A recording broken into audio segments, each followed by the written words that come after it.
잘못을 시인하면 개선의 삶을 살 수 있지만 잘못을 부인하면 위선의 삶을 살게 됩니다. 그래서 잘못을 인정하는 것보다 지혜로운 결정이 없고, 그리고 그 잘못을 고치는 것보다 대담한 용기는 없습니다. 제한된 인생을 삽니다. 누구나 삶의 마지막은 있죠. 그리고 더더욱 중요한 것은 우리는 모두가 다 주님 앞에 서야 됩니다. 그러므로 여러분, 우리의 삶은 불완전할지 모르지만 완전한 삶을 살 수는 없지만 그럼에도 온전한 삶을 추구해 가고, 그래서 우리의 삶의 마지막 주님 앞에 섰을 때 부끄럽지 않다면 저는 그 삶이 가장 성공한 삶이요 행복한 삶이라고 믿습니다. 그래서 우리의 삶은 시간이 흐를수록 낡아져서는 안 되고 시간이 흐를수록 새로워져야 됩니다. 위선의 삶이 아닌 개선의 삶을 우리가 추구해 갔으면 좋겠습니다. 므낫세는 다소 어린 12세의 왕이 됐습니다. 그리고 55년 동안이나 왕으로서의 통치를 하게 되지요. 단순히 보면 55년이나 왕으로 살았으니까 얼마나 좋았을까, 누리고 싶을 만큼 누리고, 또 여러분 많은 재물과 권력도 갖고, 얼마나 많은 사람들이 그 왕 앞에 머리를 조아렸겠어요? 그 높은 자리에서. 그러니까 단순하게 생각해보면 참 좋은 삶, 괜찮은 삶을 살았다, 이렇게 생각할 수 있는데, 그럼에도 불구하고 오늘 성경이 그의 인생에 관해 기록하고 있기를 여호와 보시기에 악을 행했다, 이렇게 기록하고 있습니다.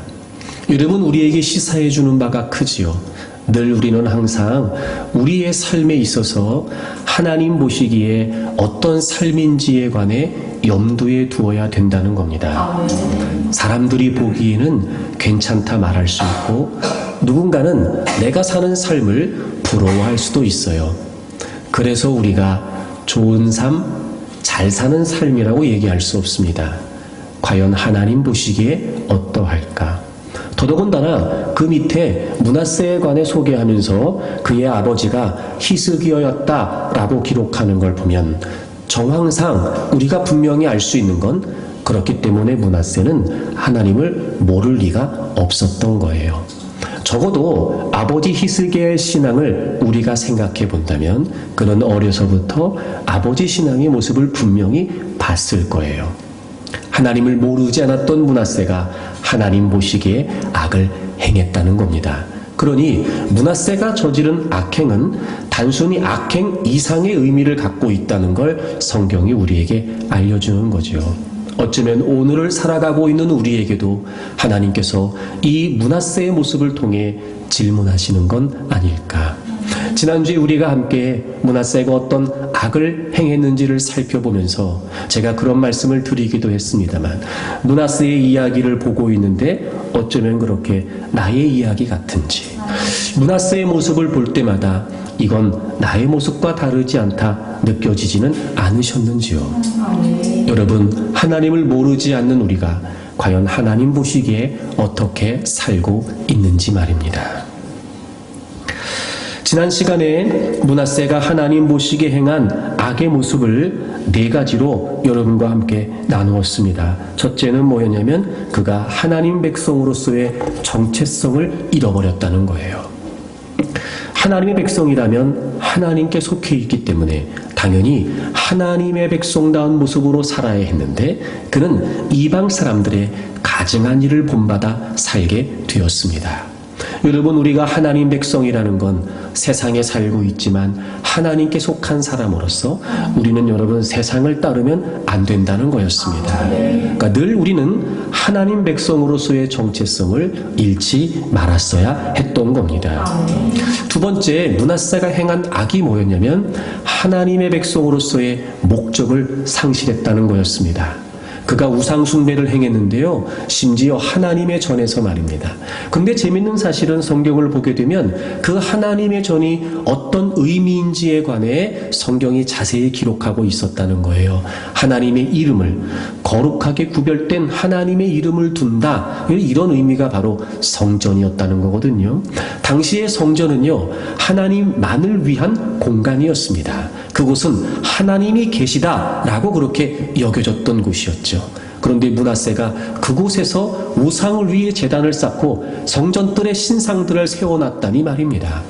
하나님을 위해 존재해야 했던 적어도 하나님을 위해 구별된 곳이었던 그곳에서만큼은 하나님을 위해 힘써야 했던 므낫세였는데 그가 자신을 위해 우상을 만들고 우상의 제단들을 쌓았다는 거예요. 여러분, 우리의 인생의 목적은 하나님이셔야 합니다. 하나님의 백성으로서의 정체성뿐만 아니라 하나님의 백성으로서 하나님이 목적이 되는 삶을 살아야 한 것입니다. 세 번째 므낫세가 행한 악이 뭐였냐면 그는 하나님의 백성으로서의 기준도 잃어버리고 있었습니다. 박수와 신접한 자를 신임했다. 즉 하나님 백성이라면 당연히 당시에 있었던 하나님의 사람들을 통해 들려줬던 하나님의 말씀을 따라야 했음에도 불구하고 그는 신접한 자들, 박수 무당들 그들을 신임했다. 즉 그들의 말을 따랐다는 것을 의미한 것이었습니다. 그러므로 그는 하나님의 백성이었음에도 불구하고 정체성을 잃어버리고 목적을 상실한 채 기준도 허물어졌던 거였습니다. 하나님의 백성이라면 하나님 백성답게, 즉 하나님 말씀답게 살면 되는 거였지요. 근데 그는 그러지 않았다는 겁니다. 여러분, 이 시대를 우리가 그리스도인으로 산다는 게 무엇일까요? 기준이 달라야 된다는 겁니다. 하나님 백성이니까 말이에요. 우리가 이전엔 세상에 속해 있었지요. 예수 그리스도를 믿기 이전에 우리는 죄와 사단의 권세 아래 죄의 종노릇하고 살고 있었어요. 그런데 예수님께서 우리를 죄와 사망의 권세에서 건져주셨고 우리를 하나님께 속한 하나님 백성 되게 하셨습니다. 소속이 달라졌고 신분이 달라졌지요. 그러므로 삶의 기준도 달라져야 했던 겁니다. 하나님 백성으로서의 기준을 그가 잃어버리고 있었습니다. 그도 그럴 것이 그가 하나님의 말씀이 아닌 박수와 신접한 자를 신임했다니 말입니다. 네 번째 그가 저지른 악행이 뭐였냐면 그가 왕으로서 당연히 그 위치만으로도 영향력이 끼쳐질 텐데 말입니다. 성경이 기록하고 있기를 므낫세가 유다 백성들을 꾀했다 이렇게 기록하고 있어요. 그러니까 이런 거겠죠. 어찌 보면 므낫세는 나는 좀 억울합니다 라고 말할 수 있을 거예요. 나 의도적으로 그런 건 아닌데요. 내가 꼭 그러려고 그런 건 아닌데요. 내가 꼬드긴 거 아닌데요 라고 말할 수 있을지도 몰라요. 하지만 여러분 그가 갖고 있는 위치와 그가 갖고 있는 영향력을 생각한다면 여러분 당연히 다른 백성들은 므낫세의 모습을 따라갈 수밖에 없었던 거였어요. 그는 하나님의 백성으로서의 선한 영향력도 끼치지 못했던 겁니다. 그래서 여러분 왕이 하는 대로 모든 유다 백성들도 우상을 섬기기 시작하고 이미 여러분 왕이 앞장서서 하나님의 성전을 더럽히면서 하나님의 성전에서도 우상 숭배를 했으니 다른 백성들이야 오죽했겠습니까? 여러분 우리가 그리스도인으로 존재한다는 거 말입니다. 제가 늘 여러분에게 부탁드리지만 이기적인 신앙생활은 성경적이지 않습니다.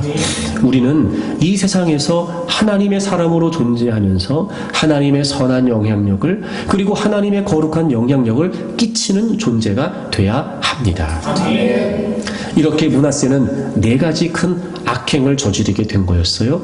하나님의 백성으로서의 정체성, 그리고 목적, 그리고 가치 기준, 그리고 영향력.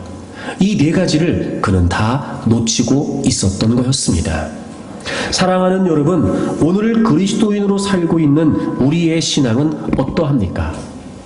그래요, 물론 나름대로 산다고 말하고 열심히 분주하게 나는 인생을 살고 있습니다 라고 말할 수 있겠죠. 하지만 적어도 우리가 하나님을 알고 하나님을 믿는 하나님 백성으로서 말입니다. 과연 내가 하나님 보시기에 어떠할까? 하나님 보시기에 어떠할까? 진정한 믿음의 사람이라면 우리는 반드시 하나님 보시기에 어떠한 삶인지에 관해 고민해야 할 것입니다. 그래서 여러분, 우리는 이 시대를 살아가면서 결코 하나님 백성이라고 하는 정체성을 잃어버리지 말고 하나님의 백성다운 목적과 가치 기준을 갖고 우리를 이 땅에 존재케 하시는 하나님의 뜻을 받들어 선하고 아름다운 영향력을 끼치며 사는 저와 여러분들이 되기를 바랍니다. 하나님을 모르지 않았던 므낫세였는데 말입니다. 그의 삶을 보게 되면 전혀 하나님은 계시지 않은 것 같았고 하나님을 알고는 있었으나 하나님을 인정하지 않았던 므낫세였습니다. 그런데 알고 계셨던 하나님은 알고만 계시지 않았고 보고 계셨던 하나님은 보고만 계시지 않았습니다. 이제 비로소 하나님께서는 므낫세가 모른다고 할 수 없도록 난 하나님 몰라요 라고 이렇게 부정할 수 없도록 분명히 하나님 자신을 드러내십니다. 그런 므낫세와 유다 나라에 하나님은 큰 어려움을 가져다 주시지요. 바로 아수르가 침입하게 됩니다. 나라가 짓밟힙니다. 자유를 박탈당합니다. 므낫세도 쇠사슬로 결박이 됩니다. 발과 손이 묶였겠지요. 그리고 왕이었음에도 불구하고 비참한 신세가 되어서 바벨론으로 끌려가게 되었습니다. 그는 지금까지 경험해보지 못했던 심한 고통을 겪게 되었습니다. 그리고 그 고통보다 더 괴로운 수치와 모욕을 겪게 되지요. 너무나 다행스러운 것은 그가 그 고통 중에 이제 하나님의 백성다운 모습으로, 즉 하나님 보시기에 라고 하는 모습으로 회복이 되었다는 겁니다. 오늘 우리가 함께 읽진 않았지만 역대하 33장 13절 맨 마지막을 보시게 되면 므낫세가 그제서야 여호와께서 하나님이신 줄을 알았더라 라고 기록하고 있습니다. 그제서야. 그러니까 이 일로 말미암아 이 어려운 고통, 환난을 겪고 나서야 비로소 그는 이제 여호와께서 하나님이신 줄을 알았다는 거예요. 하나님을 모를 리가 없었습니다. 그런데 오늘 성경은 그제서야 그가 하나님을 알았다고 기록하고 있지요. 그러니까 아무리 하나님을 안다고 말해도 말입니다. 그의 삶에 있어 정말 하나님을 인정하지 않고 누가 봐도 마치 하나님이 안 계신 것처럼 사는 그의 삶은 결코 하나님을 믿는다, 하나님을 안다 라고 말할 수 없다는 겁니다. 그러나 너무 다행스러운 것은 이 고통을 통해, 이 환난과 어려움을 통해 므낫세는 자신이 알고 있었던 하나님을 이제 자신의 하나님으로 믿고 섬기게 되었다는 거지요. 오늘을 살아가는 우리에게도 그럴 수 있습니다. 누구나 완벽할 수 없기 때문에 그렇습니다. 또 하나님 보시기에 우리가 늘 염두에 두고 있지만 사실은 그렇지 못할 때도 많이 있지요. 그래서 우리도 하나님 백성답지 않은 모습으로 살아갈 때가 많이 있습니다. 그래서 여러분, 오늘 이런 말씀 드리고 싶어요. 그럼 우리가 그런 중에 어떻게 하나님 백성다운 모습을 회복할 수 있을까? 여러분, 진정한 회복이 과연 무엇일까요? 오늘 본문에 보게 돼도 그가 다시 예루살렘으로 돌아왔다고 기록하고 있으며 그가 다시 왕위에 앉았다라고 기록하고 있는데, 여러분, 잃어버렸던 것을 되찾는 것이 그게 정말 진정한 회복일까? 아니요, 그렇지 않습니다. 오늘 본문이 우리에게 알려주고 있는 사실은 단순히 나라를 되찾고 왕권을 되찾고 그렇게 자기가 빼앗겼던, 잃어버렸던 것들을 되찾는 것이 회복이 아니라 그가 그제서야 여호와께서 하나님이신 줄을 알게 된, 즉 하나님을 하나님으로 깨닫고 인정하게 된 것이 진정한 회복이었다는 거예요. 아멘. 여러분, 우리는 늘 이 모습을 반복하며 살아가는지도 모르겠습니다. 그러나 우리는 늘 우리가 마지막 주님 앞에 서야 되기 때문에 우리가 위선의 삶이 아닌 개선의 삶을 살아가기를 원한다면 어쩌면 우리는 날마다 이 회복을 도모해가는 믿음의 모습이 필요하지 않겠습니까? 우리가 그런 하나님 백성다운 모습을 잃어버리고 있을 때, 우리가 하나님 백성다운 모습을 놓치고 있을 때 도대체 어떻게 우리가 다시 회복할 수 있을까? 오늘 므낫세의 말씀을 통해서 그 비결을 함께 좀 나누어 보려고 합니다.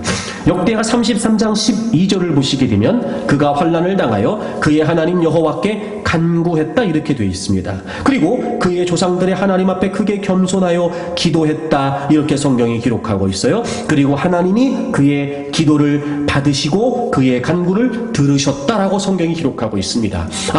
므낫세가 하나님으로부터 주어진 그 환난, 그 어려운 고통을 겪으면서 그가 뭘 하게 됐냐면 하나님께 기도하게 되었다는 거예요.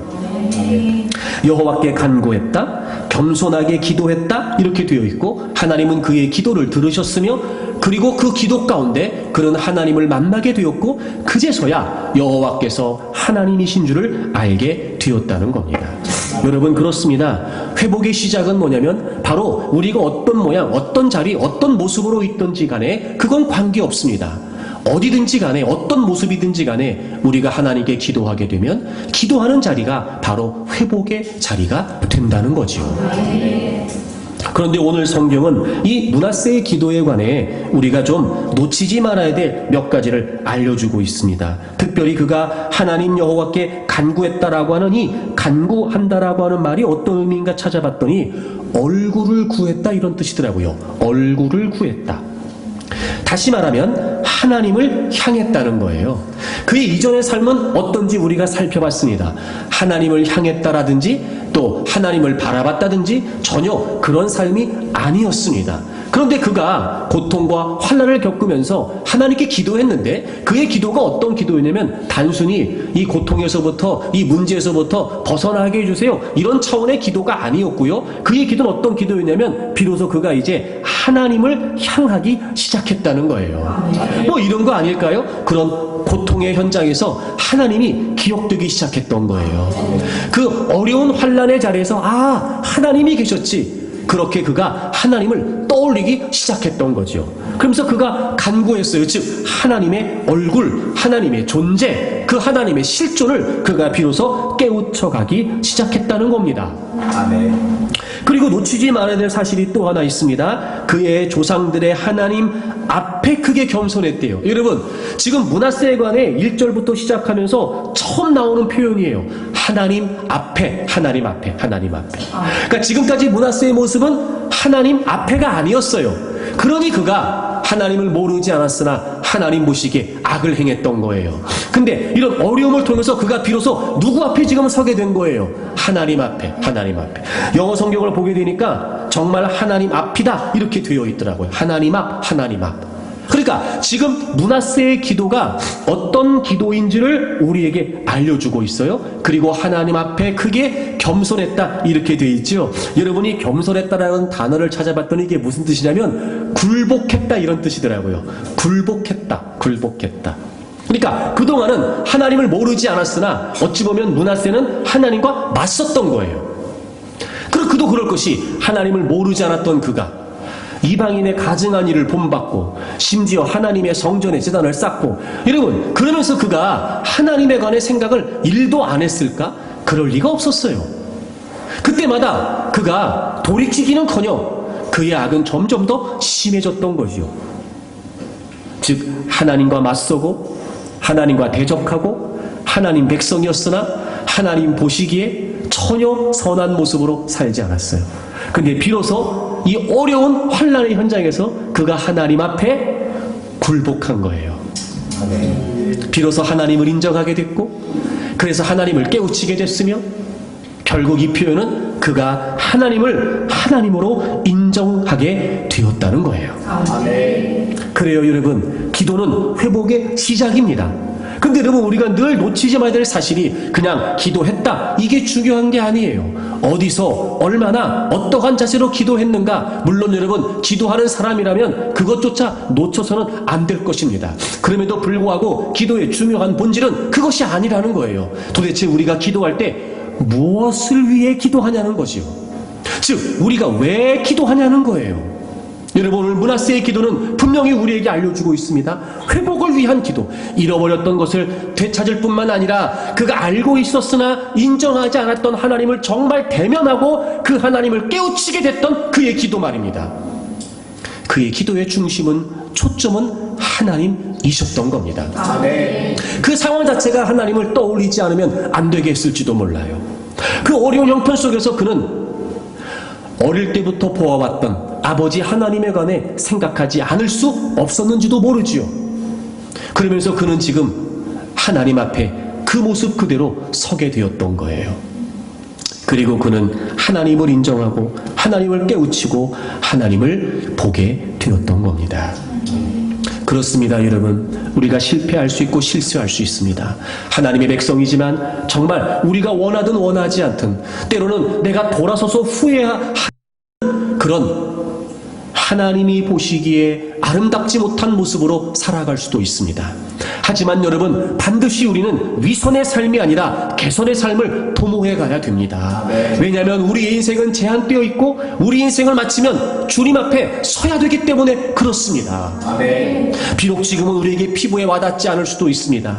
마치 먼 옛날의 이야기인 것처럼, 나와는 아무런 상관이 없는 이야기인 것처럼, 또 내가 믿어지지 않으니까 저 말이 과연 사실일까? 그럴 수도 있습니다. 하지만 여러분, 그렇지 않습니다. 성경이 분명히 우리에게 증언해 있고 오늘 이 자리에 서 있는 제가 분명히 확신합니다. 여러분, 우리는요 다 주님 앞에 서야 됩니다. 아멘. 그러므로 여러분, 우리는 우리의 모습은 불완전할지 모르지만 그럼에도 불구하고 어떤 상황에서든지 개선을 위해서, 회복을 위해서 하나님을 찾지 않으면 안 된다는 거예요. 아멘. 참 재밌는 사실은요, 오늘 이 므낫세의 기도를 보면은요, 그의 아버지였던 히스기야의 기도가 떠오른다는 거예요. 여러분, 히스기야가 왜 병에 걸려서 죽을 위기를 만나게 되고 그가 하나님께 기도했을 때 하나님이 그의 병을 고쳐주셔서 15년 생명을 연장해 주셨어요. 여러분, 열왕기하 18장부터 20장까지를 걸쳐서 살펴보게 되면 그 당시 어떤 상황이었냐면, 사실은 히스기야가 병들기 이전에 아수르의 침입을 받았던 때였습니다. 당시 아수르는 최강대국이었기 때문에 유대 나라 입장에서는 감당할 수 있는 방법이 없었어요. 아수르가 쳐들어왔습니다. 그때 히스기야가 참 뜻밖의 모습을 보이게 되는데, 하나님께 도우심을 구하지 않고요, 아수르 왕에게 서한을 보냅니다. 그리고 어떻게 하냐면, 좀 알기 쉽게 우리식으로 표현을 하면, 저기 내가 다 잘못했으니까 제발 우리나라에서 좀 떠나가 주십시오. 왕께서 하라고 하는 건 내가 다 하겠습니다. 아주 굉장히 굴욕적이면서도 게다가 더더군다나 비신앙적인 모습으로 하나님께 은혜를 구하기 이전에 왕에게 자꾸, 그 아수르 왕에게 도움을 요청하면서 하라는 건 다 할 테니까 제발 우리나라에서 좀 떠나가 달라는 거예요. 그래서 아수르의 왕이 유다에 뭘 요구했냐면 은 300달란트, 금 30달란트를 요구하게 됩니다. 그래서 그 어마어마한 재물을 마련하기 위해서 히스기야가 어떻게 했냐면, 성전에 있는 은을, 그리고 본인이 성전을 청결케 하고 다시 성전을 보수하면서 성전 기둥에 금을 입혔고 성전 문에도 금을 입혔는데 그 성전 문과 기둥에 있어서 금을 다 벗겨낸 거예요. 하나님의 성전을 그렇게 만들어내면서 그는 은 300, 금 30을 만들어서 아수르 왕에게 보내게 됩니다. 그런데 여러분, 아수르 왕이 그걸 다 받고 입을 싹 닦은 거예요. 더 큰 대군을 몰고 왔습니다. 이런 바로 그때가 히스기야가 병들었을 때예요. 그가 죽을 병에 걸리게 되죠. 여러분, 얼마나 놀라웠는지 아십니까? 하나님이 하나님의 사람 이사야를 통해 히스기야에게 대놓고 얘기하셨어요. 너 이제 죽는다. 그러니까 다 정리해. 이렇게 직접적으로 말입니다. 그냥 아파서 시름시름 앓으면서 나 이러다 죽는 거 아니야? 이게 아니고요. 하나님의 사람을 통해서 하나님이 직접 히스기야에게 말씀하셨어요. 여러분, 느껴지는 바가 없으십니까? 하나님은 히스기야를 죽이시겠다는 게 아니었어요. 하나님은 히스기야를 살리시겠다는 거였죠. 마치 지금 므낫세를 고통 속에 몰아넣으시고 너 이대로 끝이야, 이게 아니라, 그때 히스기야가 깨닫게 됩니다. 열왕기하 20장에 보게 되면 그의 기도를 뭐라고 기록하고 있냐면, 낯을 벽으로 향했다 이렇게 돼 있어요. 그 향했다라고 하는 표현이 무슨 말이냐면요, 방향을 바꿨다 이런 뜻이었어요. 비로소 그가 그의 방향을 하나님께로 돌리게 됐던 거죠. 이야, 여러분, 그래서 하나님이 그의 기도에 응답하시는데요, 너 죽을 거야 라고 말했던 이사야가 그 성전을 그 왕궁을 다 나가기 전에 하나님이 응답하세요. 이사야에게 너 빨리 가서 이야기해라, 죽지 않는다고. 그리고 하나님이 히스기야에게 15년 생명을 연장해 주시고요, 그리고 여러분 정말 기가 막힌 기적을 보여주시잖아요. 해의 그림자가 10도가 물러가요. 히스기야의 기도가 므낫세의 기도와 너무 유사해요, 여러분. 그리고 히스기야는 병으로부터 고침받을 뿐만 아니라 하나님이 침략했던 아수르 군대를 다 물리쳐 주셨어요. 이런 회복의 시작이 기도인 거 분명합니다. 하지만 우리가 놓치지 말아야 될 사실은 기도는 하나님을 향하는 거예요. 물론 여러분, 다급한 처지에 어려운 형편에 내가 왜 이런 일을 겪어야 되나, 나도 좀 편하게 살고 싶은데 빨리 좀 문제가 해결되면 좋겠고 상황이 좀 좋아지고 싶고, 여러분 그런 마음 없는 사람이 어디 있겠어요. 저도 마찬가지예요. 그런 여러분, 우리는 사실 기도한다고 말하지만 대부분의 시간을 어디에 할애하냐면요, 이거 좀 빨리 좀 이렇게 좀 되면 좋겠는데, 이거 좀 어떻게 좀 잘 되면 좋겠는데, 여기에만 우리는 여러분 골몰하면서 기도의 시간을 보내게 된단 말이에요. 그래서 오늘 여러분에게 제가 분명히 말씀드리고 싶은 건 뭐냐면, 그래요, 그렇게 기도를 할 수 있습니다. 하지만 잊지 마세요. 진정한 회복은 어떻게 시작되냐면, 그럼에도 불구하고 우리가 하나님을 향할 때, 다시 말해 하나님을 떠올리고 하나님을 생각하고 하나님을 인식하기 시작하고, 그 모든 상황 속에 하나님이 개입되면서 하나님이 고려되고, 이렇게 자꾸 우리의 기도가 처음에는 내 중심의 기도였다가, 내가 원하는 것을 이루기 위한 기도였다가, 빨리 문제가 해결되고 빨리 상황이 좋아지면 좋겠다, 이런 우리의 생각에 근거했던 기도가 점점 이제 하나님께로 옮겨가기 시작하는 겁니다. 여러분, 분명한 것은 우리의 기도에 대한 관심이 하나님께 있지 않고 단순히 자기 필요에만 있다면, 여러분 우리의 기도의 근거는 이미 우리의 욕심이고 우리의 탐욕일 수밖에 없어요. 하지만 하나님이 원하시는 것은 때로 우리에게 어려운 상황을, 정말 이건 힘들다, 이건 내가 정말 감당하기 어렵다, 여러분 이런 어려운 상황을 주시는 것은 그 상황으로 너네 인생 끝내라, 이게 아니고 그 상황 때문에라도 하나님께 기도하면서 비로소 하나님을 인식하기 시작하는 거예요. 그래서 하나님이 알려주시는 거예요. 나도 있다 알려주시는 거예요. 나도 있다. 그러니까 우리는 문제 앞에서 문제만 보는데, 사실 하나님이 문제를 던지시는 이유는 뭐라고요? 나도 있다, 나도. 그래서 우리로 하여금 어떻게 해서든지 하나님을 바라보고 하나님을 의식할 수 있도록.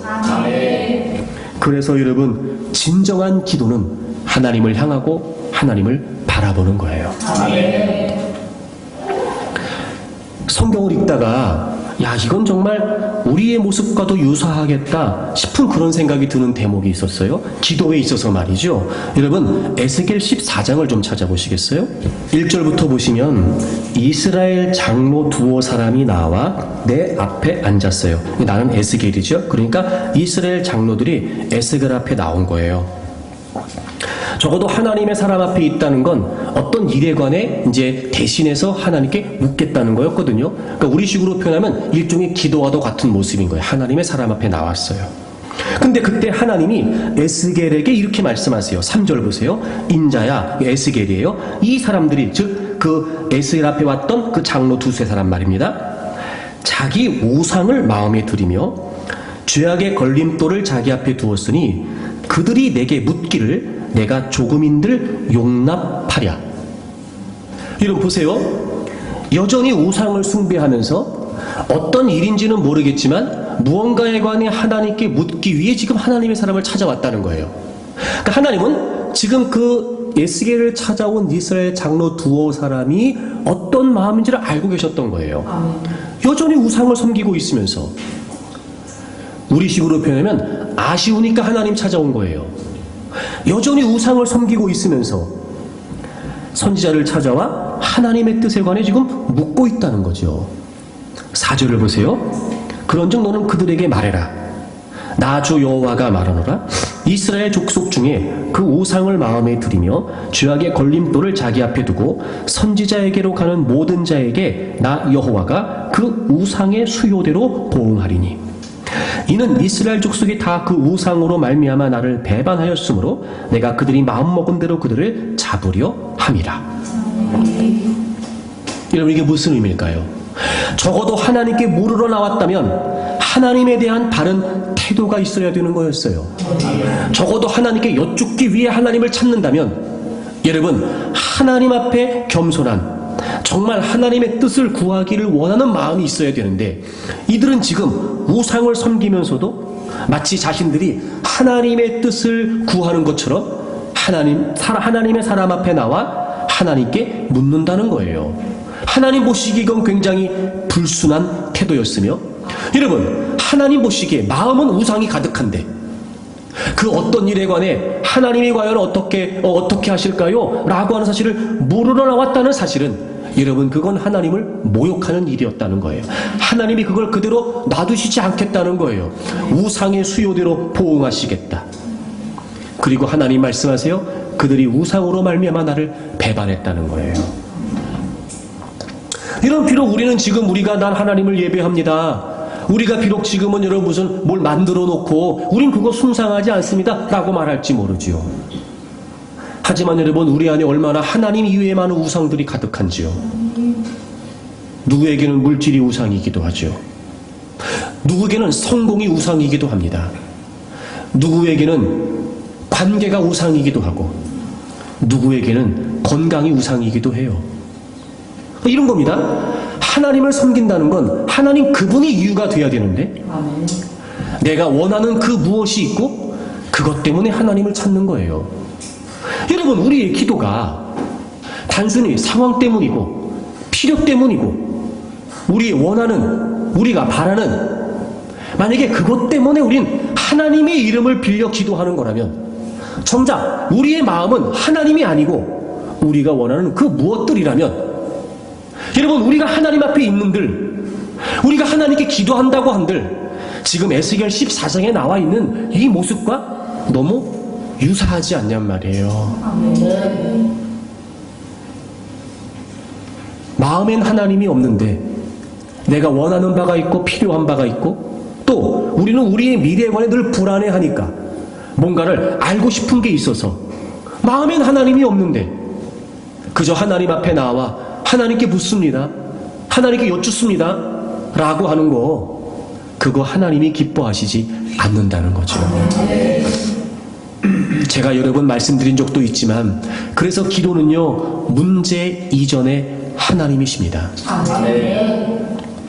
사랑하는 여러분, 우리가 하나님 보시기에 부끄러운 모습이 있을 수 있습니다. 누구도 감출 수 없습니다.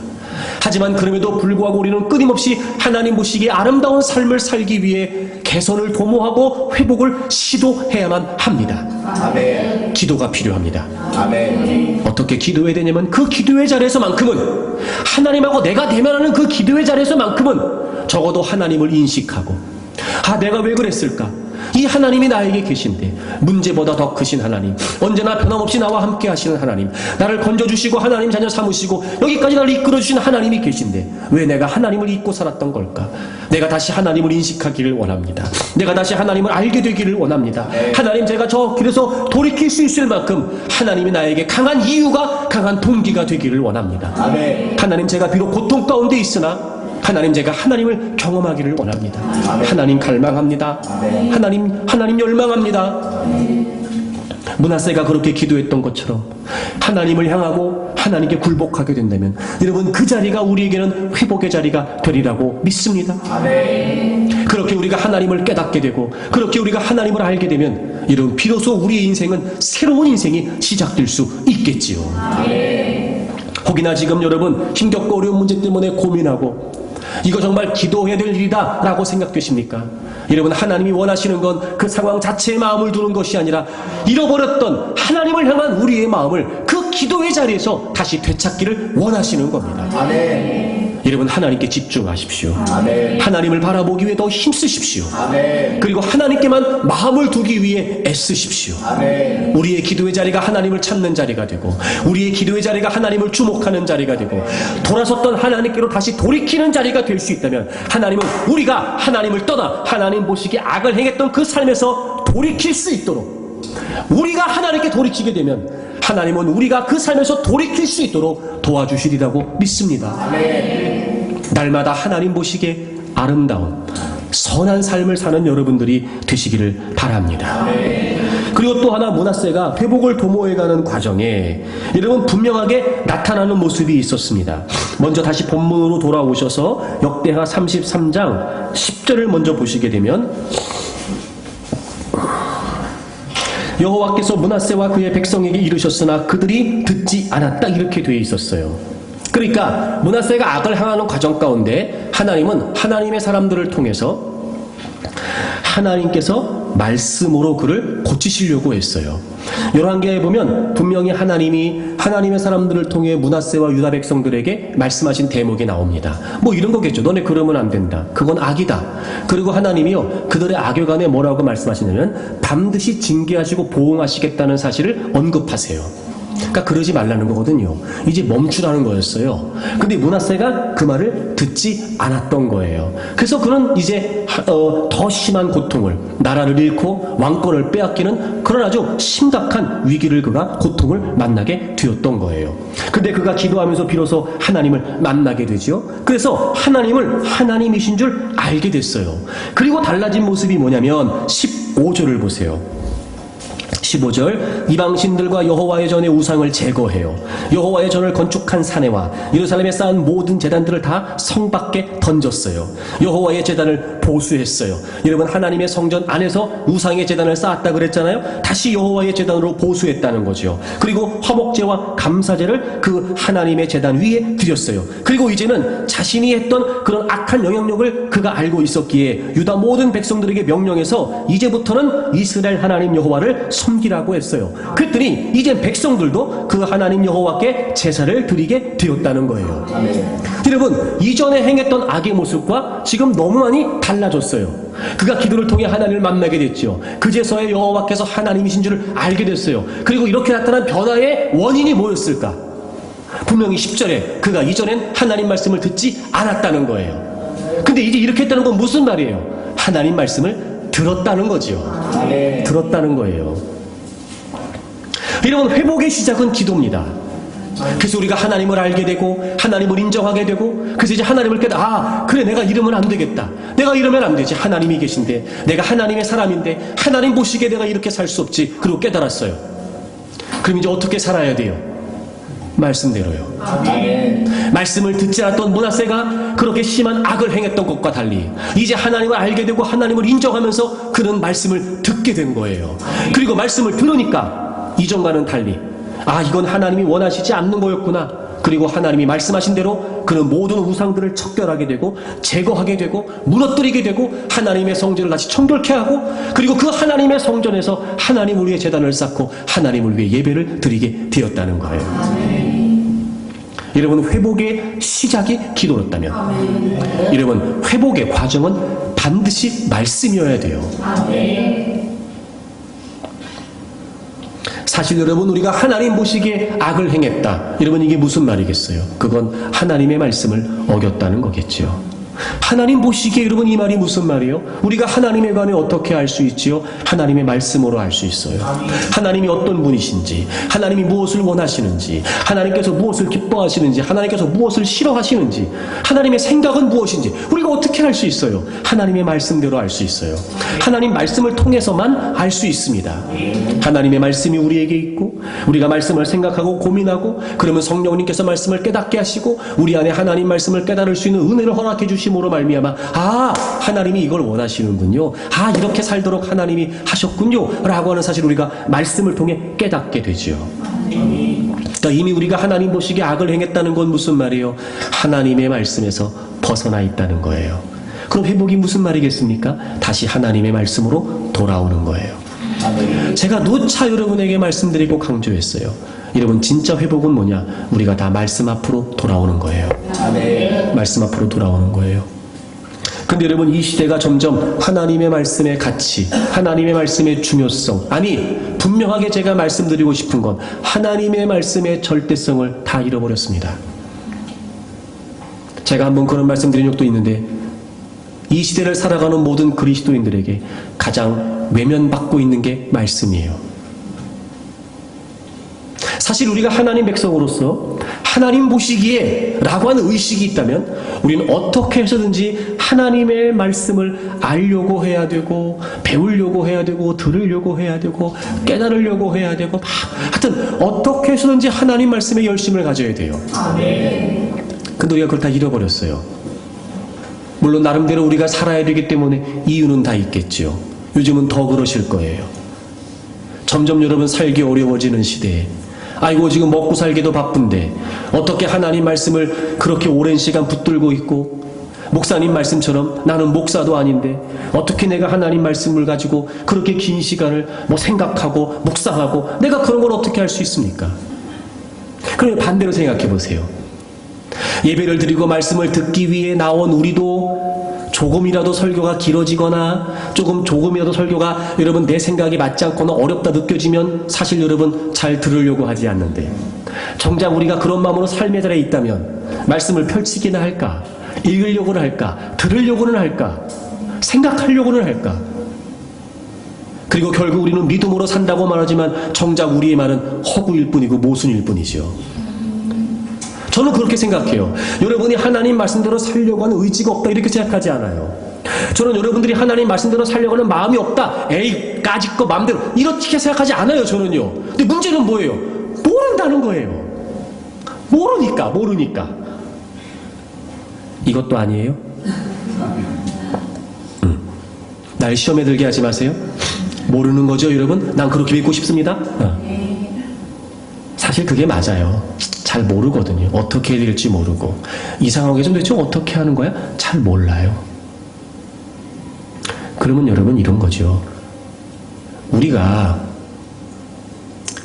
그러니까 제 마음을 오해하지 말고 들으세요. 우리가 세상에서는 누구보다 뒤떨어진다는 말 듣고 싶지 않아서 뭔가 새로운 게 나오고 내가 필요하다고 하고 내가 뭘 좀 아는 척하고 싶고 무시당하기 싫으면 어떻게 해서든지 배우려고 하잖아요. 시간을 들여서라도. 근데 왜 우리는 내가 믿음으로 살고 내가 하나님 백성답게 살아야 한다는 마음은 있다고 말하면서 그렇게 살 수 있는 분명한 기준이 되는 하나님의 말씀에 관해서는 왜 소홀히 여기냔 말이에요. 배우려고 해야죠. 더 들으려고 해야 되고, 말씀을 펼치고, 이 말씀이 무슨 말씀일까? 아, 그래, 이게 이런 얘기였구나. 그렇다면 이 시대의 이 이야기가 오늘을 살아가고 있는, 지금을 살고 있는 나에게, 오늘 이 말씀을 펼치게 하시고 이 말씀을 들려주시는 나에게 하신 하나님의 음성은 과연 무엇일까? 여러분, 그런 마음으로 우리가 하나님 말씀을 대해야 되지 않겠냔 말이에요. 그 말씀이라고는 가치가 분명해지기 시작하면 억지로가 아니고요, 내가 말씀이라고 하는 가치가 분명해지면 하나님의 백성다운 모습으로 갖추어지게 돼 있어요. 회복의 시작이 기도라면 회복의 과정은 말씀이에요. 우리가 한 가지 놓치지 말아야 될, 그러니까 말씀을 알아야 됩니다 라고 하는 과정에서 정말 중요한 게 뭐냐면, 제가 누누이 여러분에게 강조를 드렸습니다만 왜 우리가 말씀대로 살아야 되냐는 거예요. 사실 여러분, 우리가 삶의 현장에서 부딪힐 때마다 우리가 드는 마음이 뭐냐면 왜 말씀대로 살아야 되냐는 거예요. 우리는 우리 스스로 판단을 해요. 그래서 대개 경우 여러분, 말씀대로 사는 게 유리하면 말씀대로 산다고 이야기하는데, 내가 판단했을 때 말씀대로 사는 게 유리하지 않다고 생각하면 제치는 거예요. 우리는 하나님의 말씀에 관해 관심을 갖고 말씀대로 살고 싶다고 말하지만 사실 그 하나님의 말씀조차도 우리는 우리의 판단으로 생각하는 거예요. 말씀도 유리해야 돼요. 내가 좋아야 돼요. 예를 들어 내가 말씀을 지켜요. 근데 뻔히 돌아가는 상황을 보니까 지금 말씀을 지키면 망하게 생겼어요. 그럼 어떡하시겠어요? 반대로 내가 말씀을 지켜요. 보아하니까 말씀을 지키면 뭔가 대박 날 것 같아요. 그럼 지켜요, 안 지켜요? 지켜요. 그럼 말씀을 지키는 이유가 뭐예요? 대박이에요? 성공이에요? 여러분, 난 여러분은 잘 되는 거 싫어하는 사람 아니에요? 난 여러분이 잘 되기를 원해요. 정말이에요. 돈도 많이 벌었으면 좋겠고요. 이왕이면 여러분의 삶이 나아졌으면 좋겠어요. 정말 그래요? 그런 마음이에요. 근데 여러분, 우리가 말씀을 지키는 게 만약 그런 이유라면 결국 내가 판단했을 때 유익이 되거나 내가 판단했을 때 이익이 되지 않는다고 생각하면 우린 말씀을 지키지 않을 거예요. 그게 문제인 거예요. 그게. 그래서 우리가 왜 말씀을 지켜야 되는지가 분명해야 돼요. 자, 신명기를 찾아보세요. 신명기 6장 20절을 보시겠습니다. 후일에 내 아들이 내게 묻기를, 모세가 이스라엘 백성들에게 내 아들이, 너네 다음 세대가 너에게 묻기를 우리 하나님 여호와께서 명령하신 증거와 규례와 법도가 무슨 뜻이냐 하거든. 신명기 6장 20절이에요. 그러니까 너네 아들들이, 너의 다음 세대가, 너의 자녀들이 물을 수 있다. 아니, 왜 우리가 하나님 말씀대로 살아야 됩니까? 왜 우리가 지켜야 되죠? 여기서 무슨 뜻이냐? 이 말은 우리가 일반적으로 생각하는 무슨 뜻이요? 뜻을 묻는 게 아니라 어떤 일의 근거와 목적을 강조한 표현이라는 거예요. 그러니까 왜 무슨 근거로 우리가 말씀을 지켜야 되는 거며 왜 우리가 무슨 목적으로 하나님 말씀에 순종해야 되냐는 거예요. 여러분, 이제 이스라엘 백성들이 가나안을 목전에 두고 있거든요. 이제 좀 있으면은 가나안 정복 전쟁을 할 테고 가나안을 차지하겠죠. 근데 가나안은 비어있는 땅이 아니었어요. 이미 살고 있는 이방의 족속들이 있었어요. 그럼 들어가면 이제 당연히 차이가 날 수밖에 없어요. 이스라엘 백성들은, 그래서 이스라엘 자손들은 하나님 말씀대로 살라고 하니까 말씀대로 사는데, 여러분, 이방 민족들은 그렇게 안 살거든요. 그러니까 이스라엘 백성들도, 그리고 그의 자녀들도 의문을 품을 수 있어요. 아니, 저 사람들 그냥 저렇게 사는데? 편하게 그냥 사는데? 마음대로 이렇게 사는데? 아니, 왜 우리는 하나님 말씀대로 살아야 됩니까? 라고 의문을 품을 수 있다는 거예요. 어쩌면 여러분, 이건 이 시대를 살아가는 우리도 사실 동일할지도 몰라요. 그때 모세가 이렇게 대답을 하는 거예요. 이렇게 얘기해 주라는 거예요. 여러분, 21절 다 같이 읽겠습니다. 신명기 6장 21절을 다 같이 읽겠습니다. 너는 네 아들에게 이르기를 우리가 옛적에 애굽에서 바로의 종이 되었더니 여호와께서 권능의 손으로 우리를 애굽에서 인도하여 내셨나니. 아멘. 말을 하는 거예요. 우리가 옛날에 애굽에서 400여 년 동안 바로의 종으로 살고 있었잖아. 그런데 하나님께서 하나님의 권능으로 우리를 구원해 내셨지. 여러분, 이게 무슨 말이에요? 우리가 왜 말씀대로 살아야 돼요? 하나님이 우리를 구원하셨으니까. 여러분, 다른 이유 없습니다. 제가 정말 이거 강조하고 싶어요. 우리가 하나님 말씀을 지켜야 되는 이유, 우리가 하나님 말씀대로 살아야 되는 이유는 다른 데 있지 않습니다. 내가 죄와 사망의 권세에서 사단의 종노릇하고 있을 때 나를 그 모든 흑암의 권세로부터 하나님이 건져주셨으니까. 나에게 새로운 생명을 주셨고 새로운 삶을 살 수 있게 하셨고 거룩한 하나님을 섬길 수 있는 기회를 부여해 주셨으니, 즉 내가 하나님 백성 되었으니 나는 이제 하나님 말씀대로 산다는 거예요. 그 제가 늘 말씀드린 거, 여러분, 하나님 말씀에 순종한다는 건 수단이 아니라 목적입니다. 말씀에 순종하는 그 자체, 다른 이유를 달면 안 돼요. 근데 원수마귀는 자꾸 우리에게 유혹을 해요. 야, 너 지금 말씀대로 살면 손해본다니까. 야, 너 지금 말씀대로 살면 안 되지. 아이고, 얘기하는 거예요. 그리고 마치 우리를 도와주는 것처럼, 우리를 위하는 것처럼, 야, 주님도 네 형편을 다 아셔, 이렇게 말입니다.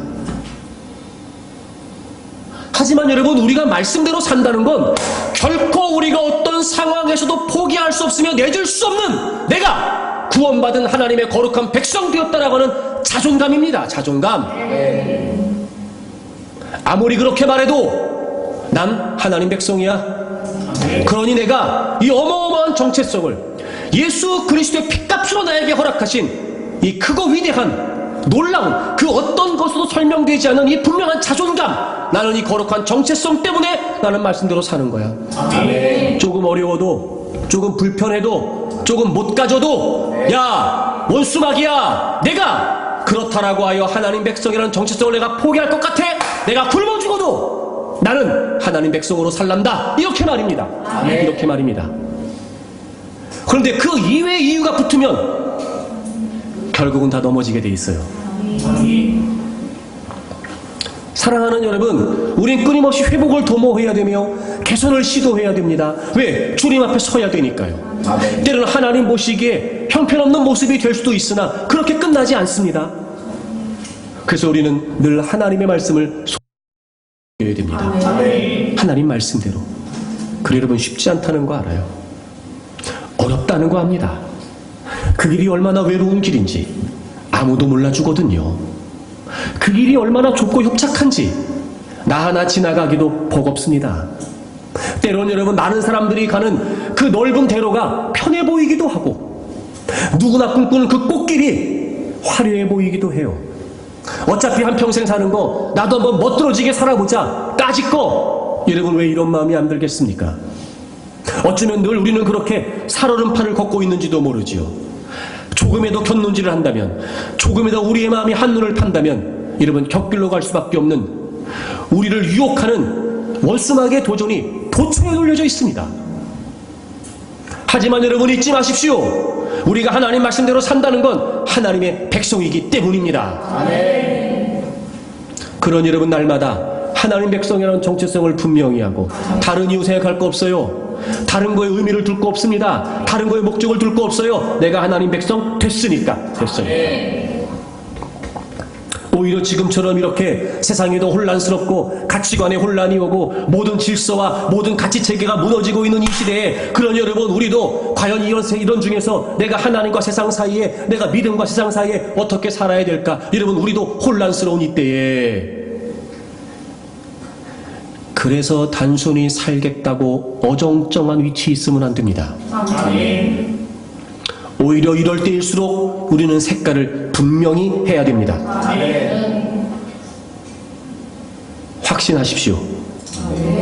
하나님 말씀대로 살면 하나님의 백성으로서의 자존감을 지키는 거예요. 그래서 비록 세상과는 다르지만 그 다르다는 것이 어려운 일일 수 있고 힘든 일일 수 있으나 분명한 건 다르게 살면 다른 결과가 주어져요. 여러분, 신명기 4장을 가보세요. 신명기 4장 5절, 내가 나의 하나님 여호와께서 명령하신 대로 규례와 법도를 너희에게 가르쳤나니 이는 너희가 들어가서 기업으로 차지할 땅에서 그대로 행하게 하려 함인즉. 6절 다 같이 읽습니다. 시작. 너희는 지켜 행하라. 이것이 여러 민족 앞에서 너희의 지혜요 너희의 지식이라. 그들이 이 모든 규례를 듣고 이르기를 이 큰 나라 사람은 과연 지혜와 지식이 있는 백성이로다 하리라. 아멘. 여러분, 이스라엘 백성들은 이제 가나안 땅에 들어가서 이방 사람들이 사는 것과는 다르게 살아야 했습니다. 왜냐하면 그들은 하나님 말씀대로 살아야 했기 때문이죠. 그래서 모세는 그들에게 말씀을 가르쳤던 거였습니다. 그런데 모세가 분명히 확언하고 분명히 확신합니다. 지켜 행하라. 그러면 이것이 여러 민족 앞에서 너희에게 지혜가 되고 지식이 될 거다. 그들이 깜짝 놀랄 거야. 과연 하나님 백성들은 지혜와 지식이 있는 백성이로다. 이 큰 나라 사람은, 여러분이 크다라고 하는 말은 숫자가 많다는 게 아니라 위대하다는 거예요. 위대하다는 거예요. 그러니까 그들이 보기에도 그렇게 될까? 요즘 같은 시대에 말씀을 얘기해? 요즘 같은 시대에 말씀을 거론한다고? 참 사람들 철없네. 아니 무슨 할 말이 따로 있지. 세상이 이런데 그렇게 말할지 모르겠지요. 하지만 그럼에도 불구하고 나는 하나님 백성이라는 정체성을 지키기 위해 나는 그래도 말씀대로 삽니다 라고 우리가 다르게 하나님의 말씀을 따라 살기 시작하면 분명히 다른 삶을 주실 거예요. 아멘. 그들이 보기에도 놀랄 만큼. 아멘. 아니 어떻게 그런 생각을 했대 그 상황에. 어떻게 그런 선택을 했어 그 형편에. 이렇게 그들이 궁금해할 정도로, 이렇게 그들이 인정하지 않을 수 없을 정도로. 그런데 여러분, 우리가 하나님 말씀을 확신하지 못한 채 이거도 이도저도 아닌 교회를 출입한다고 말하고 하나님을 거론하지만 그럼에도 불구하고 정작 삶의 현장에서는 하나님 말씀이 아닌 세상의 방법, 세상의 가치, 세상의 사람들의 논리를 따르고 있다면, 그렇게 어정쩡한 모습으로 살아간다면 우리가 어찌 그 속에서 다른 모습을 보일 수 있겠습니까? 다르게 사는 건 어렵습니다. 하지만 다르게 살면 다른 결과가 주어집니다. 반드시 하나님 말씀대로 이행하시는 신실하신 하나님이시고, 적어도 하나님 말씀을 붙들고 하나님 백성으로 존재하려고 하는 당신의 백성들을 결코 하나님이 외면하실 리가 없습니다.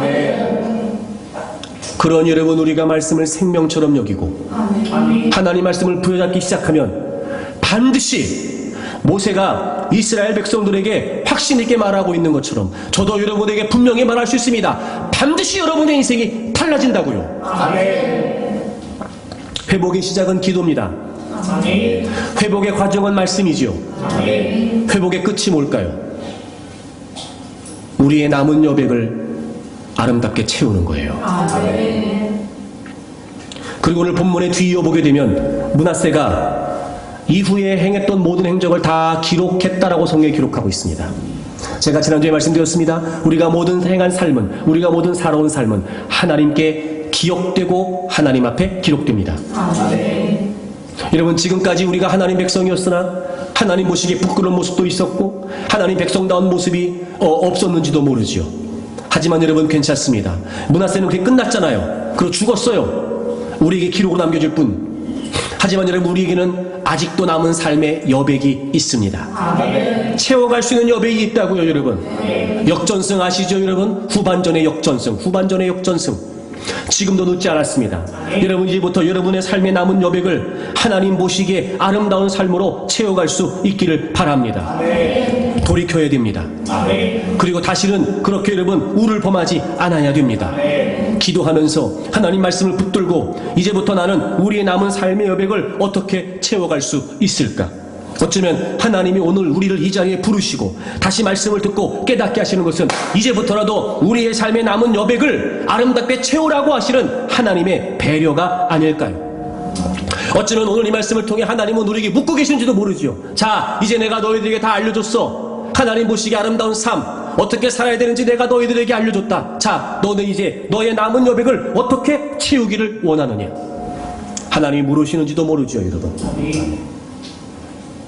말씀과 기도의 중요성을 모르지 않는 여러분, 주 이름으로 부탁합니다.